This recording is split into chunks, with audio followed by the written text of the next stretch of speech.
के पात्र का जल। अभी अभी क्या चल रहा है? फागुन। अभी क्या चल रहा है? फागुन। जब बैसाख का महीना आए ना,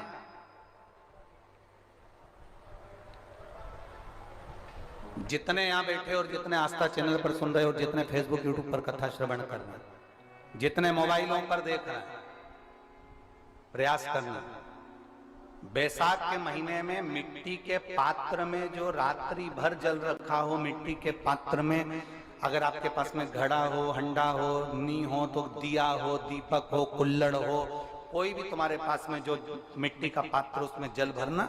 वो जल बैसाख के महीने की किसी भी सोमवार के दिन, किसी भी सोमवार के दिन, बैसाख महीने या किसी प्रदोष के दिन या बैसाख महीने के शिवरात्रि के दिन, वो मिट्टी के पात्र का जल अपने घर के प्रत्येक व्यक्ति का स्पर्श कराकर उस मिट्टी के पात्र के जल को तांबे के पात्र में डाल लीजिए और घर के प्रत्येक व्यक्ति का स्पर्श करा लीजिए और शंकर भगवान पर कुंदकेश्वर महादेव के नाम से समर्पित करिए। कुंदकेश्वर महादेव। कभी जीवन में पीछे पलट कर देखने की जरूरत नहीं पड़ेगी, आप उन्नति की सीढ़ी की ओर बढ़ते चले जाओगे। बैसाख महीने में मिट्टी के पात्र का जल भगवान शंकर को समर्पित होना चाहिए। उसका सुख हमारे जीवन को एक आनंद फल प्रदान। एक शीतल आरती होती है, मेरी जीजियों बड़े सावधानी से सुनिएगा। एक शीतल आरती होती है।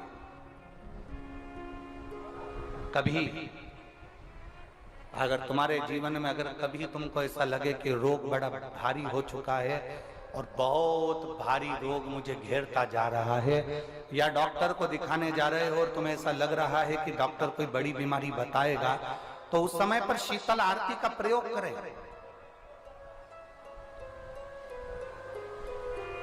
एक पुष्प हाथ की हथेली में रख लीजिए, एक पुष्प हाथ की हथेली में रख लीजिए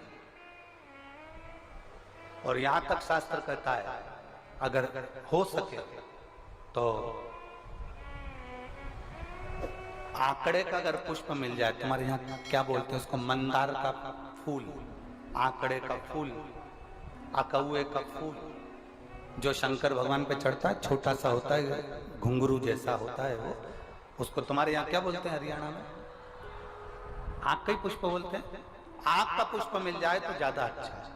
अब उसमें चाहे सफेद हो, चाहे नीला हो, चाहे गुलाबी हो, जैसा भी हो, हाथ में रखने के बाद हाथ में एक लोटा जल भगवान शंकर के शिवालय में जब आप प्रवेश करें और प्रवेश करते समय भगवान के सम्मुख में जब भगवान शंकर के साक्षी में जब पहुंचे, आपके सामने पूजन में कोई भी सामग्री नहीं है, आपके पास में न दिया है, ना बाती है, ना गर्भवती है, ना चंदन है, ना कपूर है, ना कोई सामग्री है, केवल एक आंख का पुष्प और एक लोटा जल आपके पास में है। शिवालय में पहुंचकर शीतल आरती का प्रयोग करो।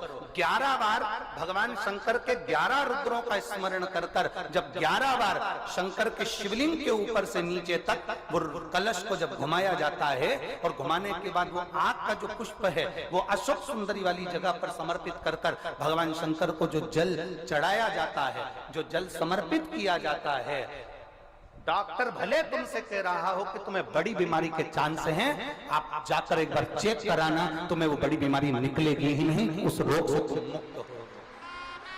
इसको शीतल आरती का प्रयोग किया गया। ये शीतल आरती, इसको शीतल आरती कहा। शिव की प्राप्ति का, एक रोग से मुक्त होने का।